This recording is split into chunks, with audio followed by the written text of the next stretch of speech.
That's a tricky question. So my slightly biased view is yes, but usually of their own witnesses, that I think they deliberately chose not to instruct, not to say certain things, right? Like reputation evidence of my victim or something like that. When it comes to witnesses that I have called, defense probably isn't going to do that because they could, in theory, be grieved, but they're going to be admonished by the court. Usually they are the party moving to have evidence suppressed, right, or moving in limine to not have information come up. So usually they are the ones that don't want it to come out. And the only reason I don't want it to come out is because the judge gave me an adverse ruling, sided with defense, and I know if I get it out, then I've got a mistrial on my hands.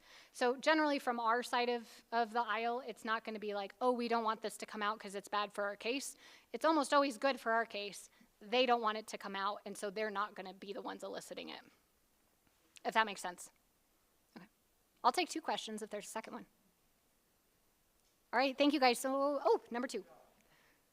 Let's say that you seize an animal and you know blood work done. Do you need to have a warrant to get the blood work since it's used? Don't have a solid answer for you on that because in a lot of animal cruelty cases, these cases generally aren't litigated very much, and they certainly are not making their way up to the Supreme Court. For a human blood draw, you need a search warrant, right? So my inclination is to say yes, but I'm pretty conservative in my approach, and if I had my way, I'd get a warrant for everything, so there's no way to ever challenge anything. That said, warrants take time and energy, and there's also a precedent that you start setting if you are getting a warrant when you don't need a warrant.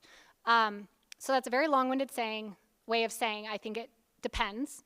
I think it depends on your facts. Have they relinquished ownership of the animal? If yes, they don't have any standing to raise any Fourth Amendment claims. There is case law, and I'd be happy to connect you with that out of Oregon, that basically says you do not need a search warrant for a necropsy. So if you don't need one for necropsy, I think that would be analogous to blood work.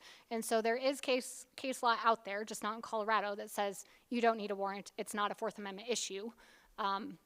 But it would depend. You know, if you've got an owner standing there adamantly opposed to you taking the dog to the vet, to you doing anything there, you might just step back and be like, let's get a warrant just in case.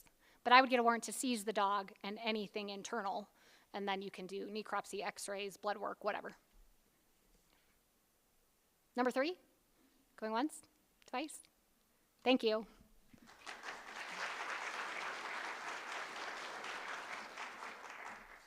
All right, thank you so much, Ashley. That was incredibly informative. We really appreciate you being here today. Let's all come back by 1:05, and then we'll have our afternoon sessions. And we're gonna go ahead and put out some like lunchy snacks.